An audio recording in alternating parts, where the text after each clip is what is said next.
प्रणाम सभी को। और आज इस सत्संग में आने के लिए बहुत बहुत स्वागत है। तो आज की जो सत्संग का जो विषय है वो विषय है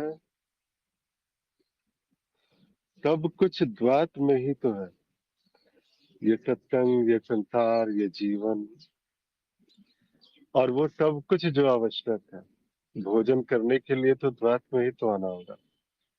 अब जब सब कुछ द्वैत में करते हुए ही करना ही है तो ऐसे में ये अद्वैत की माला क्यों जपना। और ये जो भाव है, ये जो विचार है, ये बस ऐसा नहीं है। कल भी था, कल एक साधक का ही ये प्रश्न आया था, इस प्रकार का था। और वहां से ये प्रश्न जो है वो साथ में बना रहा। आज सुबह सुबह भीष्म जी की वो जो मांडव्य कारिका अद्वैत प्रकरण बिल्कुल स्पष्टता से उस पर प्रहार करता है, उस विचार पर प्रहार करता है जो बार बार द्वैत को जीवंत मानता हुआ द्वैत में ही सब कुछ, अपने सत्य को वो द्वैत में ही तलाशता है। और वो जो बात है, वो जो उसकी जो यथार्थ है, जहां तक उससे झांकना चाहिए, अपने भीतर एक बार उतर के जो देखने का प्रयास है वो करना ही नहीं चाहता।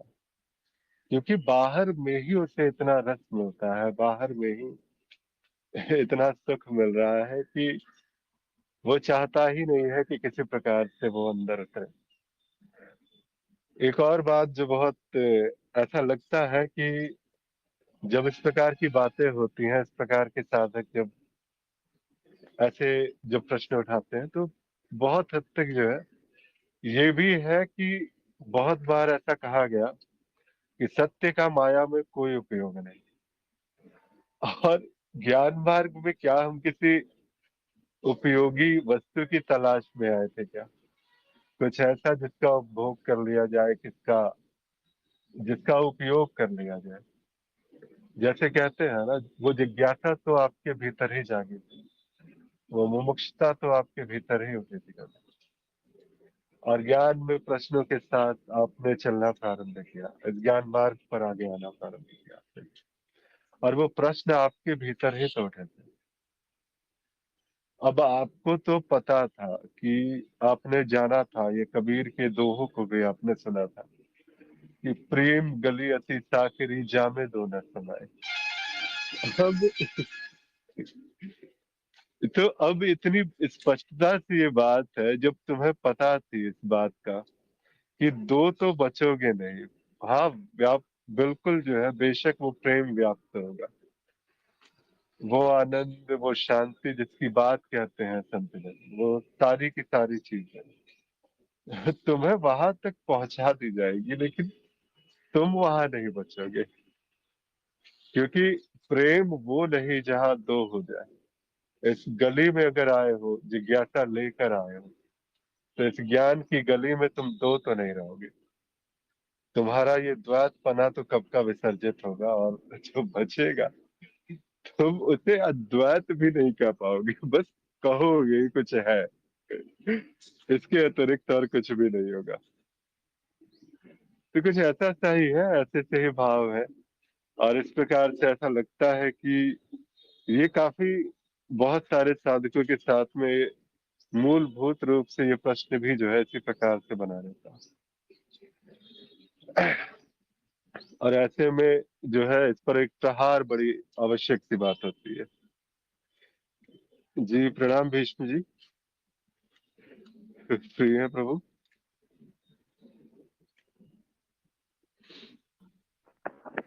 अभी रास्ते में हूँ, थोड़ा ड्यूटी पहुंच जाऊँ ऑफिस में फिर बोलता हूँ। चलिए चलिए, ठीक, बिल्कुल बिल्कुल ठीक है। और कोई साधक जो कहना चाहे? चेतनदीप जी, ओमकांत जी, इस विषय पर प्रकाश डाल सकते हैं क्या?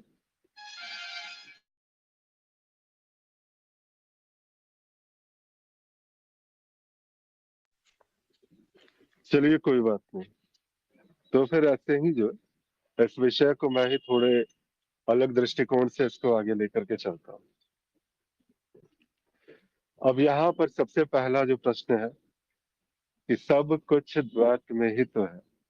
और ये काफी बिल्कुल जैसे कहते हैं ना कि धरातल पर जो है एक पहली सी जो है वो प्रश्नों की जो खेप तैयार होती है इस ज्ञान मार्ग में, इसमें सबसे पहली फसल इसको कहा जा सकता है कुछ कि उस पहली फसल के साथ में ये बात जो है वो सामने आती है कि द्वैत में ही तो है सब कुछ। ये जीवन द्वैत में, ये मरण द्वैत में, ये प्रश्न द्वैत में, ये चर्चाएं द्वैत में, ये भाव द्वैत में, ये व्यक्त करने वाला द्वैत में। अगर सब कुछ द्वैत ही है, सब कुछ ऐसा तो है कि कुछ भी ऐसा दिखता नहीं जो मुझे द्वैत से बाहर की बात बता दे। कहीं ऐसा कुछ प्रमाण मिलता नहीं कि जो इस द्वैत के अलावा कुछ और है उसको दिखा दे।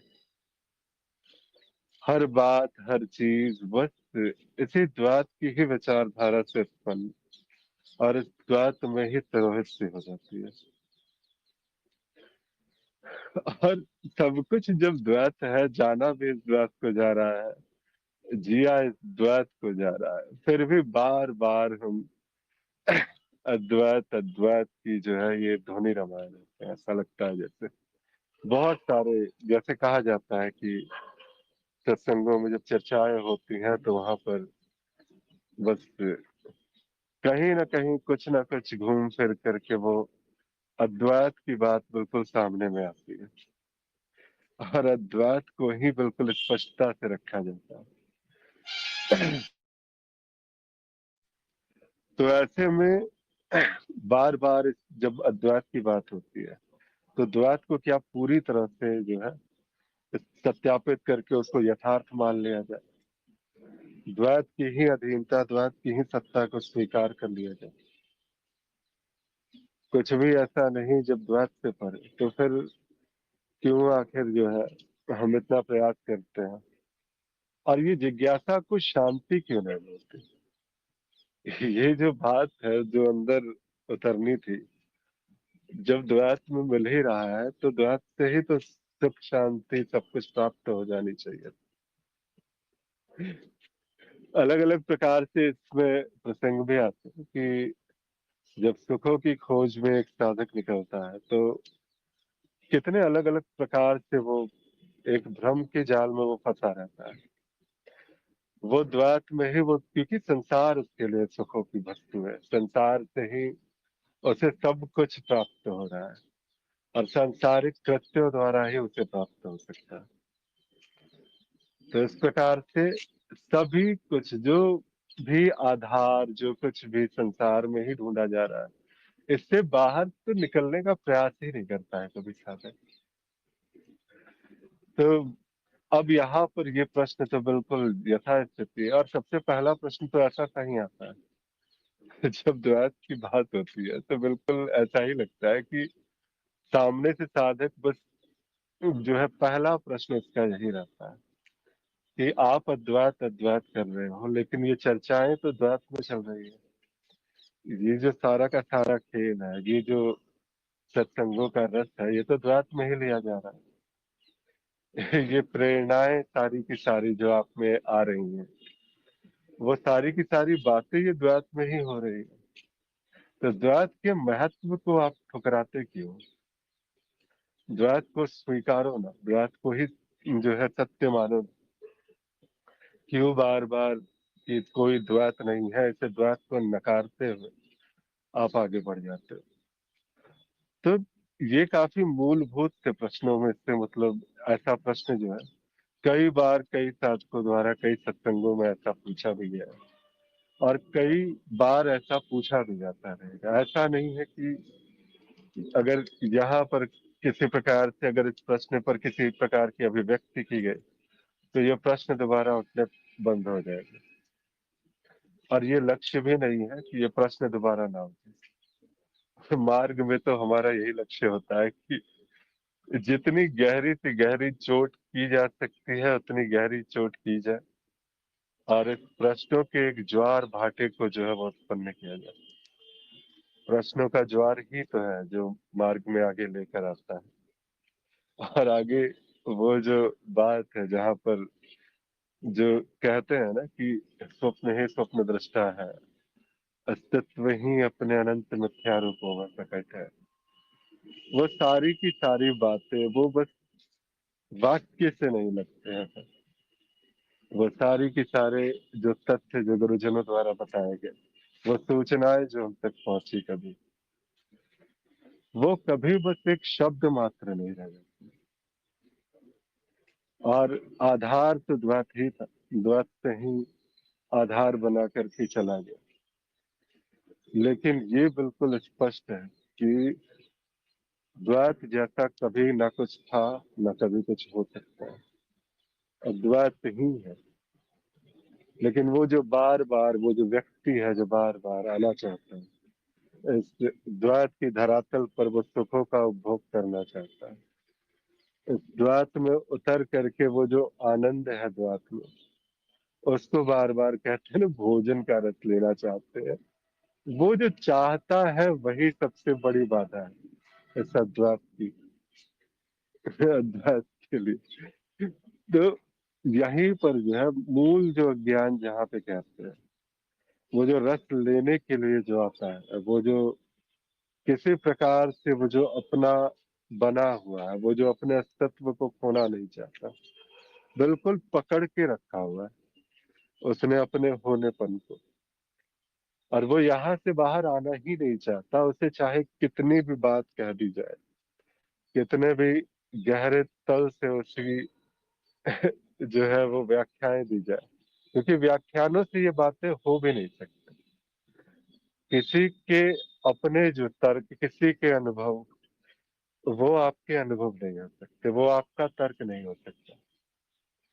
अगर जिज्ञासा हुई है, अगर इस प्रेम की गली में उतरे हो, तो मार्ग में बढ़ना तो तुम्हें खुद ही होगा, और अंततः ये जान जाओगे कि इस प्रेम की गली के मुहाने पर तुम दो तो नहीं बचोगे कभी। बिल्कुल वही बात जो कबीर ने भी कही, वही चीज बिल्कुल स्पष्टता से तुम्हारे लिए होगी। प्रेम गली अति साकरी, जामे दो न समाए। प्रणाम हिमांशु जी, अभी फ्री है प्रभु?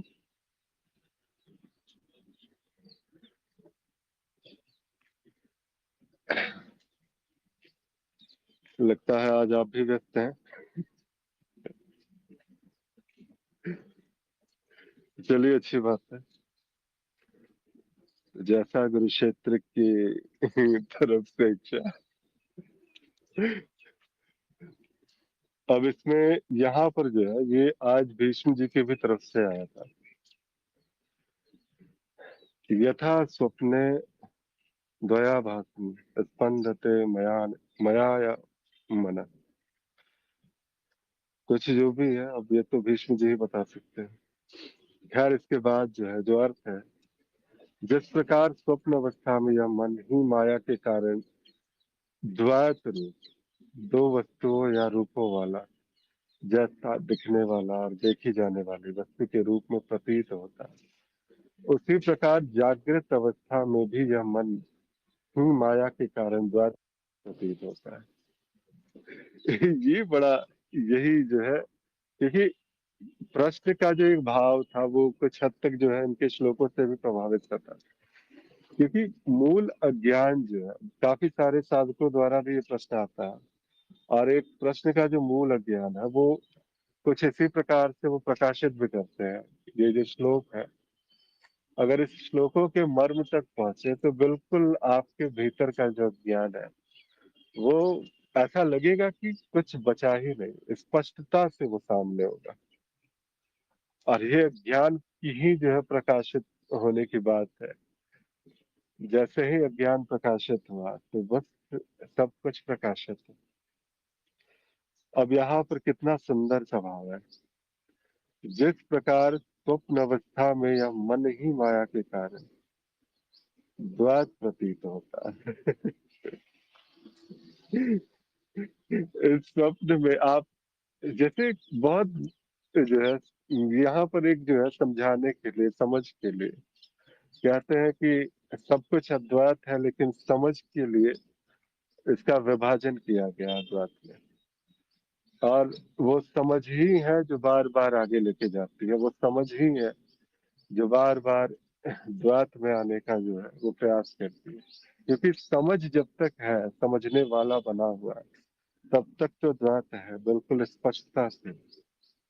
लेकिन उसी समझ पर अगर प्रहार करनी हो तो ये श्लोक पढ़ लिया जाए एक बार, कि जिस प्रकार स्वप्न अवस्था में ही यह मन माया के कारण द्वैत प्रतीत हो रहा है, तो मन ही तो है जो अनंत रूपों में प्रकट है। स्वप्न ही स्वप्न दृष्टा है।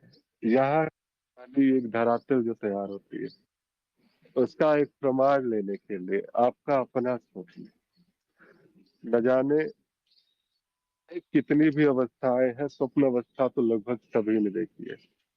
किसी के लिए ऐसा सब मतलब ये नहीं हो सकता है कि उसे कभी स्वप्न का जो है वो अनुभव ही ना हुआ।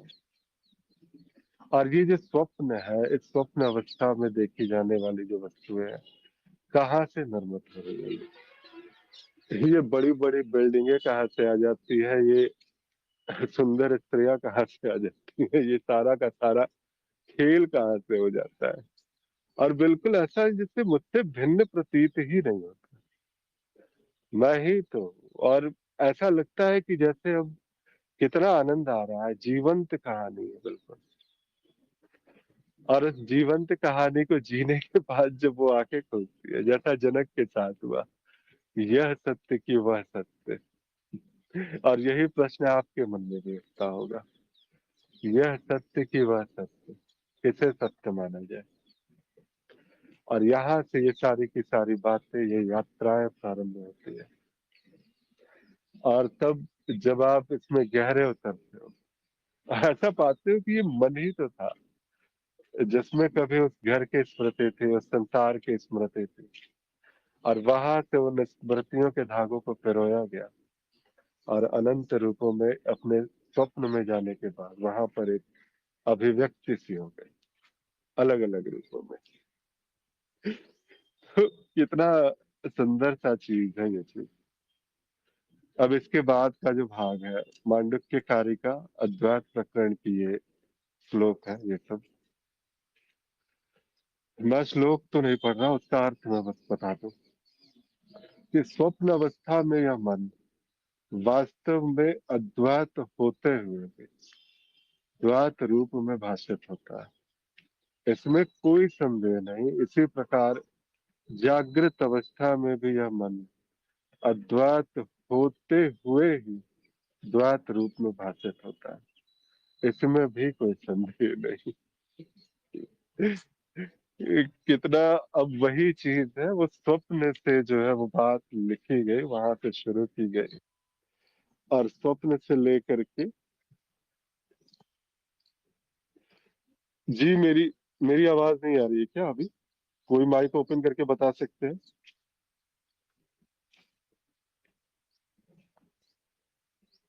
आ रही है, आ रही है आदित्य। जी जी, नहीं यहाँ पे मैसेज था कि नहीं, मुझे लगा। चलिए ठीक है, ठीक है प्रभु राजीव जी, बहुत बहुत धन्यवाद। आप सुनिए, आज गुरु क्षेत्र ने आज मुझे पकड़ा है। तो उन्हीं की तरफ से ये आज्ञा मान करके बस चला जा रहा है। और ये बहाव इधर उधर जा सकता है तो क्षमा कीजिएगा, क्योंकि हो सकता है कि मैं वो बात, वो जो अभिव्यक्ति है उसे पूरी तरह से अभिव्यक्त ना कर पाऊँ, उसे पूरी तरह से वो बता ना पाऊँ, तो इसके लिए भी। और शायद इसीलिए सत्संगों में हम लोग आते हैं कि थोड़े अलग अलग व्यापक सा एक दृष्टिकोण मिल सके। तो जब भी समय मिले तो बीच में मुझे रोक भी सकते हैं, बता भी सकते हैं, कोई भाव अगर व्यक्त करने का अगर समय मिले तो अवश्य करें। तो अब आते हैं मूल प्रसंग पर। यहाँ पर ये जो बात है, ये जो प्रसंग है, जहाँ पर कहा जा रहा है कि स्वप्न अवस्था में यह मन वास्तव में अद्वैत होते हुए भी द्वैत रूप में भाषित होता है, इसमें कोई संदेह नहीं। इसी प्रकार जागृत अवस्था में भी ये मन अद्वैत होते हुए द्वैत रूप में भाषित होता है, इसमें भी कोई संदेह नहीं। तो ये चीज है ना, जैसे वही है जनक का प्रकरण। जिस समय सामने में वो अष्टावक्र पहुंचते हैं और पूछते हैं, जनक का जो प्रश्न आता है राजा का, कि यह सत्य कि वह सत्य, और उसके बाद जो उन्होंने उत्तर दिया, ना ये सत्य ना वो सत्य। आखिर जो स्वप्न में तुमने देखा, जो तुम भिखारी बनकर भीख मांग रहे थे संसार में, मतलब कितने अभाव से ग्रसित हो रहे थे तुम वहां, और जैसे ही आंख खुली तो तुम्हारे सामने ये पूरा का पूरा ये माया का प्रपंच जाल सा फैला हुआ था। ये पूरी की पूरी माया बिल्कुल स्थायी रूप से बिल्कुल आपके सामने बनी हुई थी। तो ये जो इतना बड़ा जो माया का जाल, ये जो सारी की सारी बातें जो आपके सामने थी, इतना बड़ा जो प्रपंच का ये जो जाल खड़ा हो गया था, अब किसे सत्य माना जाए? क्योंकि यहाँ पर तो ऐसा लगता है कि मैं तो जो है अपनी जो कहते हैं कि माया में जितनी भी चीजें, भोग की जो वस्तुएं हैं, सारी वस्तुओं की प्राप्ति के पराकाष्ठा पर हूं। कहीं कुछ भी ऐसा भोगने योग्य नहीं जो मुझे प्राप्त ना हो। और एक तरफ वही स्वप्न में जब ऐसा लग रहा था कि भूख भी लगी है और अन्न को जो है ठोकर मार कर हटाया बिछा रहा है। तो इतना जो है वो जो चीज है, इसने मुझे व्यथित सा कर दिया है। ये बताएं मुझे, यह सत्य की वह सत्य। और जो अष्टावक्र का जो उत्तर आता है, न वो सत्य न ये सत्य। जो तुमने स्वप्न में देखा, तुम्हारे जागते ही मिथ्या हो गया, वो कैसे भला सत्य हो सकता है? और जो तुम्हारी जागृत स्थिति थी, वो तुम्हारे स्वप्न में जाते ही मिथ्या हो गई, भला उसे कैसे सत्य मान सकते हो? जो इतना ज्यादा क्षण भंगुर है, इतना परिवर्तनशील है कि तुम्हारी बस अवस्थाओं के परिवर्तन से बदल जाता है। तुम्हारी एक अवस्था से दूसरी अवस्था में जाते ही जिसमें इतने बड़े जो है उस सत्य में जो है वो परिवर्तन सा दिखता है, वो भला कैसे सत्य हो सकता है? लेकिन फिर भी तुमने इसे माना हुआ है, तुमने इसे स्वीकारा हुआ है, तभी तो ये तुम्हारा सत्य है। और कुछ ऐसा सही है यहाँ पर ही, इसी प्रकार से फिर जो है ये श्लोक भी ये बताने का प्रयास करता है कि स्वप्न अवस्था में ही यह मन वास्तव में अद्वैत होता है। ये उत्तर है उसका, शायद जनक के प्रश्नों का उत्तर हो, शायद किसी भी साधक के प्रश्नों का उत्तर हो जब भी वो आगे बढ़ता है, और इस प्रकार की शंकाएं जब उसके मन में होती है। लेकिन यहाँ भी द्वैत है। अगर मैं ये कह दूं कि किसी और का प्रश्न है, मैं मेरा प्रश्न है ये भी तो नहीं कह सकता। उसी मौन की एक अभिव्यक्ति जो एक प्रश्न के रूप में कभी आई, उसी मौन की एक तरंग जो इस प्रश्न के रूप में सामने आई, जिसने ये कहा है कि ये प्रश्न है कुछ ऐसा सा है, इस पर व्याख्या आवश्यक है, इस पर प्रहार आवश्यक है। तो वैसे ही देखते हैं इस प्रश्न को भी, स्वप्न अवस्था में ही ये मन वास्तव में अद्वैत होते हैं। तो ये सबसे मूल बात जिसकी कहते हैं कि स्वप्न ही स्वप्न दृष्टा है, और यही मूल ज्ञान है। शायद इसीलिए भी हमारे गुरुदेव ने बिल्कुल पहले वाक्य में जो है अपने ज्ञान दीक्षा कार्यक्रम के बिल्कुल पहले वाक्य में इस बात को लिख दिया, स्पष्ट कर दिया बिल्कुल, कि ये जान लो, इसको जानने के बाद ही तुम्हारे लिए बात है। अगर ये तुम्हारा प्रमाण है तो ज्ञान मार्ग तुम्हारे लिए अभी समाप्त है। अगर तुमने इस बात को बिल्कुल जान लिया, अगर इस बात के तल तक तुम पहुंच गए हो, तो तुम्हें वो बात अब कुछ कहने की आवश्यकता नहीं, तुम्हें किसी प्रकार के प्रमाण देने की आवश्यकता नहीं, तुम्हें अब कुछ जानने की आवश्यकता नहीं। यही तुम्हारा प्रमाण है। स्वप्न ही स्वप्न दृष्टा है और मार्ग तुम्हारा समय। बस। तो यहाँ पर मूल बात वही है कि वही स्वप्न जो अनंत रूपों में ऐसा लगता है कि वो जो व्यक्त हो रहा है, वो जो मन है जो बार बार, जो स्वयं जिसकी सत्ता नहीं है, लेकिन वो सत्ताहीन होते हुए भी उसने एक ऐसी सत्ता का निर्माण कर दिया जो हमें ही जो है वो विचलित सी कर देती है, वो गुमराह सी कर दी जाती है। तो स्वयं अद्वैत होते हुए भी द्वैत रूप में ये भाषित है। और अगर इस प्रकार से देखा जाए तो बिल्कुल क्या ये जागृत जो है, जो ये सब कुछ, ये संसार जो हम देख पा रहे हैं, जिसकी सत्ता जिसकी अधीनता को हमने स्वीकारा हुआ है, क्या ये कहीं से भी सत्य सा प्रतीत होता है क्या? क्या इसमें थोड़ी भी ऐसी संभावना बचती है जैसे कहा जाए कि ये जो संसार है, ये जो परम सत्ता है जिसकी बात हम करते हैं, जिस पर हम हर रोज रक्षण भक्षण प्रजनन आदि आदि का कार्य लगातार जारी है, अनवरत यहाँ पर सब कुछ हम इसी प्रकार के प्रकरणों में, प्रपंचों में अपना जीवन हम जो आगे बढ़ा रहे हैं। तो क्या ऐसे में ये जो सारी की सारी बातें हैं, ये जो सारी की सारी जो चीजें हैं, ऐसा नहीं कि ये भी पूरी की तरह से कोई खेल मात्र ही चल रहा, लेकिन यही बात है, ये जो मन है, मन से इसके लिए दूर हटना होगा, मन से ऊपर उठना होगा। जब तक तुम इस मन में वास करोगे तब तक ये मन तुम्हें ऐसे ही भरमाएगा, लेकिन एक छलांग और इस मन से अगर तुम ऊपर उठ पाए तो यहीं पर तुम्हारे लिए वो सारे के सारे उत्तर तुम्हें प्राप्त होंगे। अब प्रश्न नहीं होंगे, बल्कि तुम स्वयं उत्तर हो चुके होगे। और इसी प्रकार से ये आगे की यात्राएं जो है, वो यात्रा करने वाला ना यात्रा रहेगी ना यात्री रहेगा, लेकिन इसके लिए तुम्हें मन से अलग होना होगा। जब तक तुम मन में हो, निवास करते हो, मन की सत्ता मन की अधीनता को स्वीकार करते हो, तब तक ये सारी की सारी बातें, ये सारे का सारा विचार एक शब्द मात्र, एक परिभाषा मात्र रह जाएगा। कुछ भी ऐसा नहीं कि जिसको आप कह सके ये थोड़ा सा एक अलग सी बात है, ये थोड़ा एक विभिन्न सी जो है एक अलग दिशा की ये चर्चाएं हैं।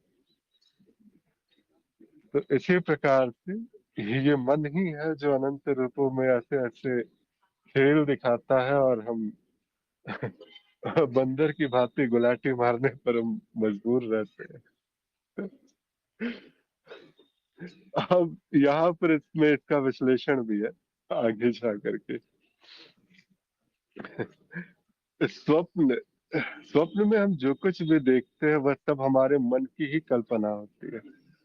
वहां बाहर कोई वास्तविक वस्तु नहीं होती है, फिर भी हमें सब कुछ वास्तविक लगता है। जागृत के लिए गौड़पादाचार्य जी कहते हैं कि जागृत अवस्था भी इसी तरह की है। यहाँ भी जो बाहरी दुनिया हमें दिख रही है वह वास्तव में मन की ही अभिव्यक्ति तो है, माया से ही उत्पन्न आभास है ये। और ये सारा अगर इस पर ध्यान, सारी बातों को अगर इसमें उतरा जाए, इसके सत्य तक अगर पहुंचने का प्रयास किया जाए, तो इन श्लोकों का मुख्य उद्देश्य जो था कि परम सत्य अद्वैत ही है, और यह विविध प्रकार से का संसार केवल एक भ्रांति या प्रतीति मात्र है। बिल्कुल स्पष्टता से जो बात है कि जो प्रकट और अप्रकट की बात अक्सर हम ज्ञान मार्ग में कहते हैं कि अस्तित्व को दो भागों में विभाजित सा कर दिया गया, कुछ है जो प्रकट है, कुछ है जो अप्रकटता है, क्योंकि हमारी समझ ही विभाजन से पैदा होती है। ये समझ का जो धरातल है ये विभाजन है, ये समझ का आधार विभाजन है। और जब ऐसा है, ये आधार, ये सारी की सारी बातें सब कुछ विभाजन करके ही संभव है, तो हमने अस्तित्व को भी विभाजित सा कर दिया। फिर प्रकट को कुछ अलग मान लिया गया, अप्रकट को कुछ अलग मान लिया गया। और मैं तो सदा से पता नहीं क्या हूँ, इस बात का उत्तर ढूंढने में लगा रहा था। पूरी की पूरी आध्यात्मिक यात्रा जब होती है तो वैसे ही होती है। इसी प्रकार से फिर अंततः जो इस मैं को ही ढूंढने निकला था, और जब तक इस मैं का लय नहीं हो जाता, जब तक इस मैं का विसर्जन नहीं हो जाता, तब तक आपके मन में बार बार ये बात आएगी ही आएगी। कुछ है जिसकी सत्ता हमें स्वीकार करनी है, कुछ है जहां पर हमें उतरना है, द्वैत में उतरना है। और इसी प्रकार से हम चलते हैं। जी आत्म प्रकाश जी प्रणाम।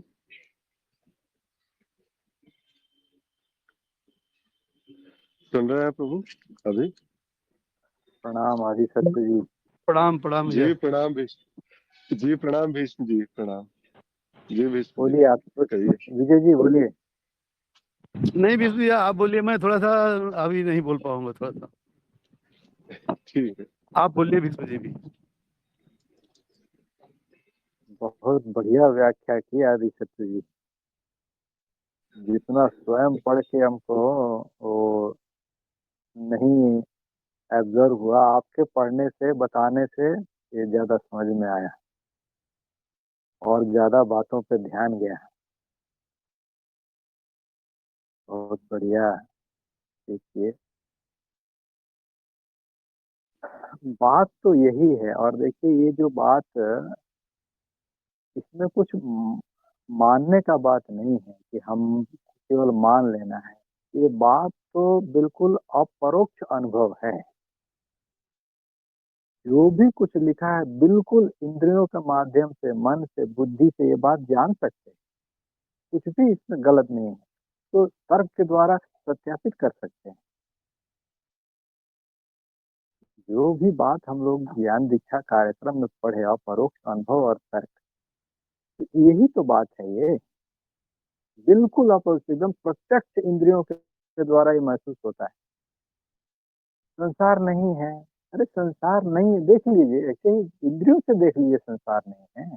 क्योंकि संसार की कोई, अरे संसार ही क्या, आप जो भी कल्पना भी कर सकते हैं, जो दिख रहा है, जो सुनाई दे रहा है, जो स्पर्श में हो रहा है, केवल इतना ही नहीं, जितनी आप कल्पना भी कर सकते हैं, वो कोई भी चीज शाश्वत नहीं है, वो बदल जाने वाली है।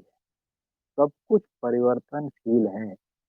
वो सत्य कैसे होगा? ये तो हम लोग सत्य का डेफिनेशन पढ़े हैं, जो अपरिवर्तनीय हो। तो आप ऐसा कौन सा चीज जानते हैं, इसकी कल्पना भी कर सकते हैं, जो अपरिवर्तनशील हो? ऐसा कोई भी चीज। लेकिन जो परिवर्तन को देखता है, परिवर्तनशीलता जिसके अनुभव में आ रही है, क्या वो भी परिवर्तनशील है? जो परिवर्तन को देखे वो परिवर्तनशील कैसे? अगर वो स्वयं परिवर्तनशील होगा तो परिवर्तन को कैसे देखेगा? है ना, बिल्कुल तर्क की बात। इसका मतलब यही बात ये सिद्ध करती है, ये देखने वाला, ये जो अनुभव करता है, ये परिवर्तनशील नहीं है, और वो आप है, वो आपका होनापन है। अब उसको चाहे आत्मा कह दीजिए, चाहे परमात्मा कह दीजिए, चाहे ब्रह्म कह दीजिए, चाहे भगवान कह दीजिए, चाहे ईश्वर कह दीजिए, तो मेरे हिसाब से तो उसको कुछ नाम ही मत दीजिए। क्योंकि जहाँ कुछ नाम देते हैं, अब जैसे मान लीजिए अपने होनेपन को आपने परमात्मा कह दिया, अब परमात्मा का कुछ ना कुछ धारणा हम सबके मन में बना हुआ है, और वो धारणा हमको मालूम है वो टिकेगा नहीं, तो वो भी परिवर्तनशील है। अब उसको आत्मा कह दिया, आत्मा का ज्ञान है नहीं। ब्रह्म कह दिया, अब ब्रह्म का आपको कुछ कुछ ना कुछ सबको मालूम है कि ब्रह्म ऐसा होता है, ब्रह्म वैसा होता है, फिर उसको नाम और गुण में लेके आ जाए। तो क्यों नाम देना है उसको? बस है, स्वतः ही है, वही सत्ता है बस। और उसके अलावा जो कुछ भी है सब परिवर्तनशील है। तो बात बस यहीं पे खत्म हो जाती है ना। अब क्या करें उसमें? जो है जैसा है बस वैसा का वैसा ही है, और केवल वही है, बाकी सब कुछ क्या है?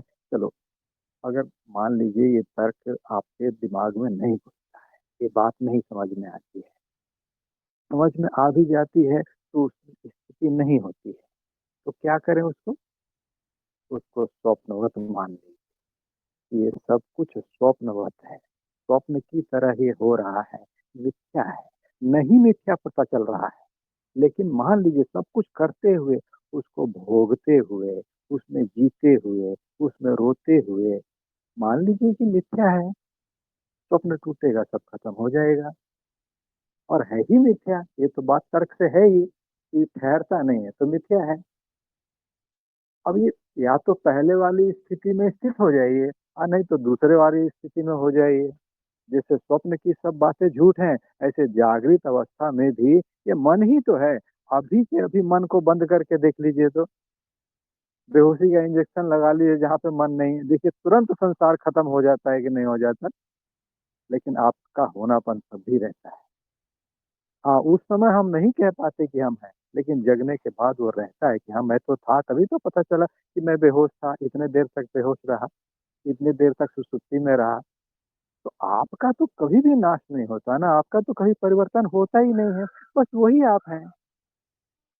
ये आपके अलावा कुछ है ही नहीं, जो है सो मिथ्या है।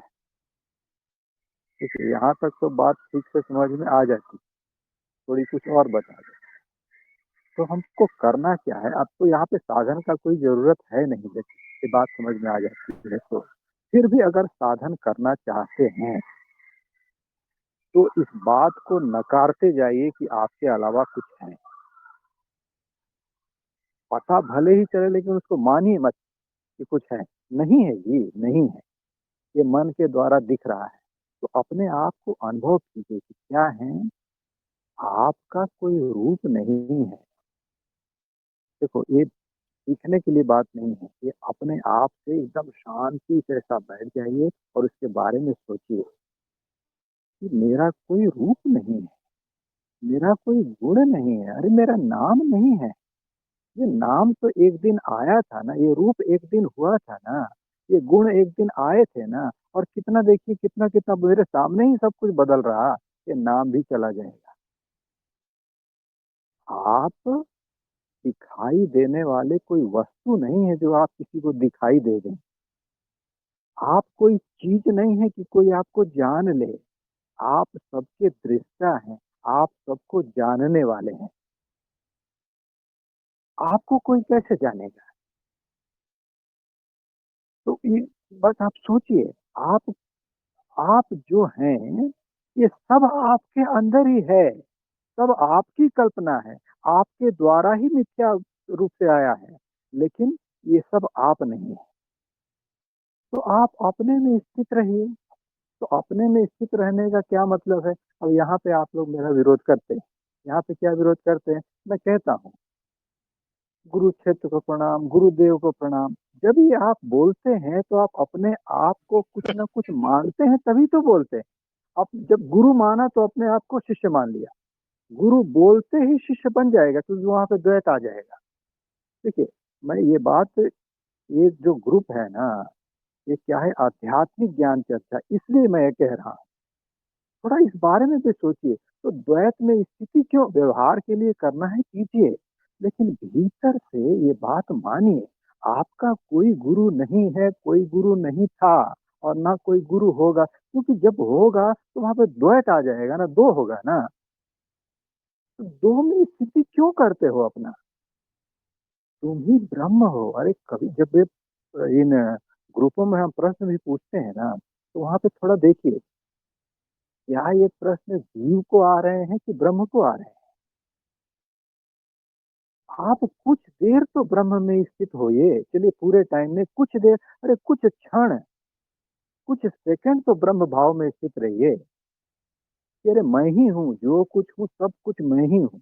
क्या पूछूं, किससे पूछूं, अब मैं क्या बोल के अपने आप को क्या समझ रहा हूँ? क्या जीव मान के प्रश्न कर रहा हूँ? क्या ये जीव के प्रश्न है कि ब्रह्म के प्रश्न है? देखिए, आप ब्रह्म भी नहीं हैं, ये ब्रह्म भी मान्यता है। आप जो हैं बस आप वही हैं, आपका कोई संज्ञा नहीं है, कोई विशेषता नहीं है, कोई विशेषण नहीं है। आप में कभी कोई चीज लगती नहीं, क्योंकि आप कोई चीज नहीं है। तो क्यों मानना है ये सब चीज? अब भाई किसी को अच्छा लगता है, चलो अभी थोड़ा अज्ञान है, व्यवहार में आते हैं तो स्वप्न की तरह से उसको कर दीजिए, उसको बुरा भी मत मानिए। लेकिन मैं क्या कहना चाहता हूँ, थोड़ा उसमें सोचिए। अद्वैत में स्थित रहिए कि दो नहीं है। एक है कि नहीं छोड़ दीजिए, लेकिन दो तो नहीं है। जब जब भी अकेले बैठे तो ऐसा बैठे कि नहीं, दो नहीं है, मैं ही हूँ, मैं ही हूँ। और ये जो कुछ दिख रहा है, ये कुछ दिख नहीं रहा, ये मन दिखा रहा है, ये सब मन का खेल है, ये चित्त का खेल है, ये सब चित्त वृत्ति है। वृत्ति है, वृत्ति है, चित्त वृत्ति है, मिथ्या है, वृत्ति है, मिथ्या है, मिथ्या है, मिथ्या है, नहीं है, मिथ्या है, नहीं है। ये साधन है। अरे जिस दिन इसमें स्थित हो जाएंगे ना, कुछ क्षण के लिए भी, देखिए उस आपको ये वाकई में अनुभव होगा कि आप आनंद हैं। आप आनंद हैं। आपको आनंद मिलता नहीं है, आपको आनंद का अनुभव नहीं होता। आप स्वयं आनंद हैं। इसका प्रैक्टिस करिए। यही अगर जी। साधन कुछ करना है ना, तो यही साधन की। जी, प्रणाम। ब्रह्म की प्रैक्टिस करते हैं तो बहुत सुंदर बात। जो आप है, पुरुष है, लेकिन पुरुष होने की प्रैक्टिस करनी। चलिए, अच्छी बात है, बहुत सुंदर। और जो है वैसे भी वो हमारे जो है पुराने दिन याद आ गए। जैसे हम लोग एक दूसरे से वो लड़ा भिड़ा करते थे प्रश्नों के साथ में अलग अलग प्रकार से। तो मेरी जो है यहाँ पर ट्रेनिंग वैसे भीष्म जी के ही साथ में हुई है। तो इन्होंने ही मुझे ट्रेंड किया है इस प्रकार से बोलने के लिए। तो यहाँ जो कुछ भी वाणी निकल रही है, कहीं ना कहीं इसमें छाप आपको भीष्म जी की भी दिखेगी। तो इसीलिए इनसे ही लड़ता रहता हूँ अलग अलग बातों पे। और खास तौर से एक जो बात जैसे कहते हैं ना, गुरु गुरु क्षेत्र की बात होती है, या फिर बहुत अलग अलग जैसे हम पंच संप्रदायों में, मार्गों में अलग अलग प्रकार से देखते भी हैं कि सब कुछ है, वो स्थिति है, वो स्वाद है, वो सब कुछ ब्रह्मानंद, वो अनुभूतियां, वो सारी चीजें वो पराकाष्ठा के स्तर पर है। और बिल्कुल स्पष्टता से है, जैसे रामकृष्ण परमहंस प्राप्त तो था, उन्हें कुछ भी ऐसा कुछ भी नहीं था जो उनके लिए बकाया रह गया। सब कुछ, सारी की सारी, उन्हें अभ्यास करने की आवश्यकता नहीं थी कि वो वहां पर है, वो अद्वैत की बात जहां पर कही जाती है, कुछ भी बाकी बकाया नहीं था। लेकिन फिर भी जब वो आते अपनी काली की मूर्ति के सामने, तो बस वहां पर जो जो भाव, जो सारी की सारी अभिव्यक्तियां हैं, वो व्यक्त हो ही जाती थी। क्या वो जान करके वो कर्ता बन रहे थे क्या? क्या वो किसी प्रकार से जब तोतापुरी उस स्तर पर लेकर जाते हैं और इस कादी की गर्दन को वो कहते हैं कि इस आध्यात्मिक चेतना का विस्तार देखो, इस मूर्त में मत देखो, इस समग्र संसार में ही इस काली को व्याप्त देखो। अगर तुम्हें देखना ही है तो तुम्हें दिखे तो सिर्फ काली दिखे। तुम्हें अगर श्वासें भी लेनी है तो उन श्वासों के साथ वायु के स्थान पर वो काली ही तुम्हारे भीतर जाए। वो काली ही सर्वव्याप्त होकर तुम्हारे साथ रहे। वो काली ही तुम में व्याप्त हो जाए और तुम हो जाए। तो जो बात कही जाती है, तो इसी प्रकार से है, वही अद्वैत सत्ता है। लेकिन जब हम बात कहते हैं कि हाँ, ब्रह्म को भी अगर नाम दे दिया गया कि मैं ब्रह्म हूँ, अगर नाम देना ही है तो मैं गुरु क्षेत्र हूँ। जिस वक्त मैं सत्संग में हूँ, मैं गुरु क्षेत्र हूँ। जिस वक्त मैं सुन रहा हूँ, मैं श्रोता भी। मुझे अगर नाम ही देना है तो मेरे पसंद का नाम दे दो। क्यों, जैसे कहते हैं ना, वैसे ये भी है कि एक एहसास है, इसे रूह से महसूस करो, इसे हाथ से छू कर इसे रिश्तों का इल्जाम न दो, प्यार को प्यार ही रहने दो, कोई नाम न दो। तो ये प्रेम ही है जिसको बस प्रेम ही रहने दिया जाए, नाम न दिया जाए इसको बस। और ये जो प्रेम है, ये वास्तव में द्वैत में नहीं है, ये दो से नहीं है, किसी और के होने की कामना भी नहीं है, लेकिन ये प्रेम बह रहा है, और प्रेम की एक अभिव्यक्ति, इस आनंद की एक अभिव्यक्ति अगर गुरु के रूप में व्यक्त होना चाहती है तो वहां भी अवरोध नहीं, वहां भी कोई विरोध नहीं।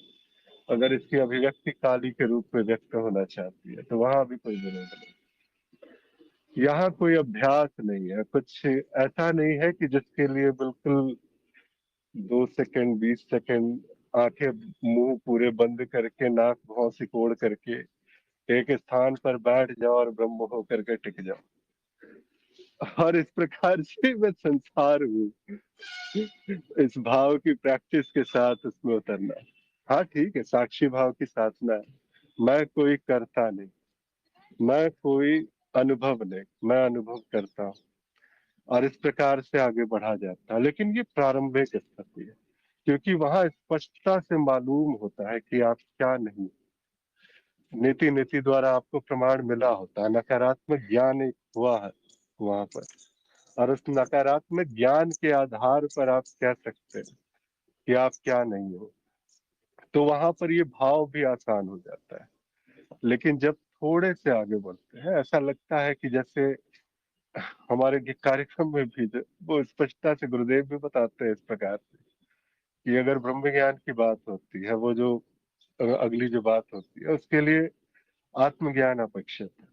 आप पहले, आपको ये पता होना चाहिए कि आप क्या नहीं हो, और उसके बाद फिर जो है जहाँ पर जो वास्तव में जो उसकी अगली जो छलांग है, जो अगली यात्राएं हैं, वो वहां पर होती है।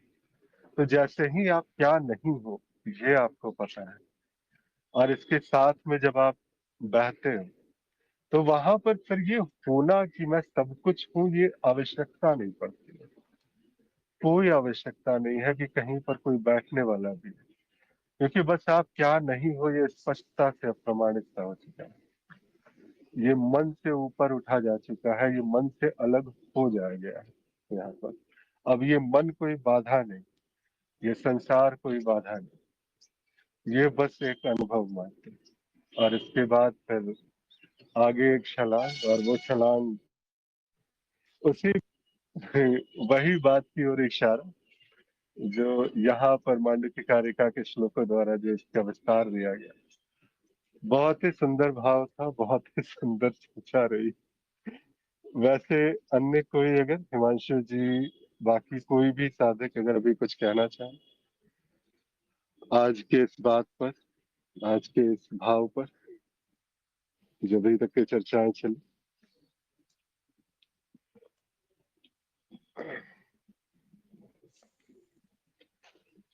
चलिए ठीक है, तो फिर समय भी लगभग अब होने को आया, तो आज की सभा 10 मिनट पहले ही विराम देते हैं। 8:30 बजे से निशिगंधा जी का भी सत्संग। ये बड़ा आनंद का विषय हो गया, लेकिन हिमांशु जी जो कुछ भी है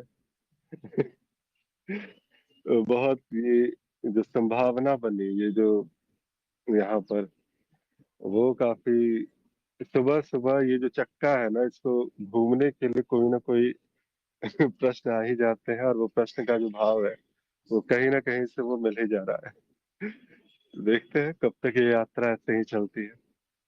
आप सब ऐसे ही साथ बने रहिए, साथ देते रहिए, और जब भी संभव हो तो अपने विचार जरूर व्यक्त कीजिए, क्योंकि ये जो संवाद है सत्संग, क्योंकि एक तरफा अगर है तो फिर वो प्रवचन कह देते हैं इसको। और अभी आप जैसे जो थोड़ा सा भी है, अभी ऐसा नहीं है कि कुछ है यहाँ पर, फिर भी थोड़ा एक संकोच है आप लोगों के सामने। तो इस प्रकार से जो अभिव्यक्ति है वो करने में थोड़ी अब भी जो है वो बात रहती है। फिर भी गुरु क्षेत्र शायद इसीलिए वो ट्रेनिंग दे रहे हैं। एक जो है प्रकार से सिखाया जा रहा है किसी को तो आप लोगों के माध्यम से ही है यहाँ पर एक संभावना जिसमें ये सीखने के लिए मिल रहा है। बहुत बहुत धन्यवाद, आभार जुड़ने के लिए। बहुत नमस्कार, प्रणाम। ऐसे ही जुड़िए। मैं हर रोज सुबह 7 से 8, शनिवार को बस नहीं रहूंगा। शनिवार को किसी और को भी सुनना है, वहां से भी एक मधुर जो वाणी है, वहां उनकी वाणी का भी प्रसार। तो ऐसे ही हम लोग आगे बढ़े एक साथ। अगर मुझसे कोई गलती, कहीं कोई चूक हो तो अवश्य मुझे बताएं। अगर कोई प्रश्न हो तो बाद में भी अगर प्रश्न हो तो मुझे लिख कर भेजें, मैं उपलब्ध हूँ। और ज्ञान दीक्षा कार्यक्रम जिसकी चर्चा भी हुई आज के सत्संगों में, ज्ञान मार्ग में एक व्यवस्थित प्रयास। तो यहाँ पर अगर कोई भी ज्ञान मार्ग में अपने मैं कौन हूँ इस प्रकार के अगर प्रश्नों से अगर वो बेचैन सा हो रहा है तो वो आए और हमारे पास में ज्ञान मार्ग में एक बहुत बड़ी, बहुत अच्छी सी व्यवस्था है, उस व्यवस्था का हिस्सा बने। तो तब तक के लिए प्रणाम, नमस्कार और बहुत आभार सभी को जुड़ने के लिए।